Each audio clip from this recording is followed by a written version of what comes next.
Let's start by visiting the imagehover.io site and download the files. After download, open the file and look for README file. We will be using the CDN link, but first let's create an index.html file and connect it to Bootstrap, also with the CDN link for the hover.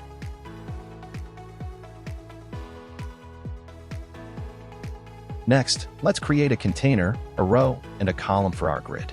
This is to make things organized inside, similar to our past lectures wherein I discussed about the grid system. On the 12-unit screen size, I want to divide it into 3 to make each of the boxes into 4 units. I want these 3 boxes to behave in a large screen size or a desktop size. This is the reason why I add the size of the call and followed by the number of units they will be using.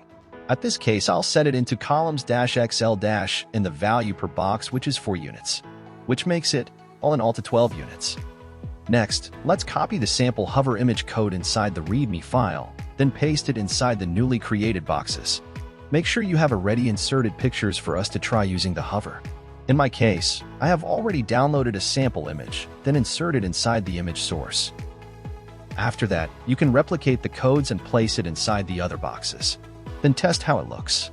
So this is the default hover effect, with a background color of blue which is the default color, likewise a hover color of blue is set as default color. The best part about this, we can change the hover effect for this image hover. Try to choose some of the examples below. Copy the class name, then replace it on the existing class name inside the figure tag. My advice, stick only to one design so that it will not be confusing to see when you deploy your project. In this case, for educational purposes, it'll try to make use of the different animation provided to hover image.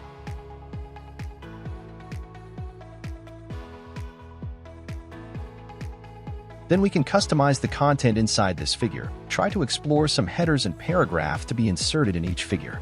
You can also insert icons inside our images. For this example, I used a header and a paragraph in order for us to see what is inside this figure. Now we will override some colors, go back to imagehover.io, go to documentation, then let's copy some alternatives to change the background color of the image. Let's copy this, then place it inside our CSS, so let's create a new style sheet. Then paste this inside, make sure to link your new style sheets in order for this to work.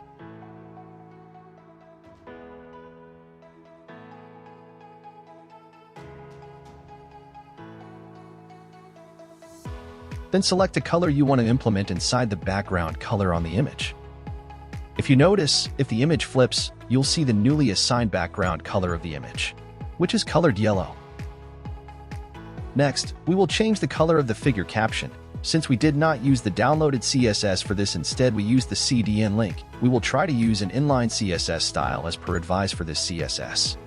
So inside this fig caption, insert style, then background-color, then assign any color according to your liking. Save and refresh the page for you to see the changes. You can apply this effect similar to this website, which are applied to their images presented. That's it for now. I hope you learned something.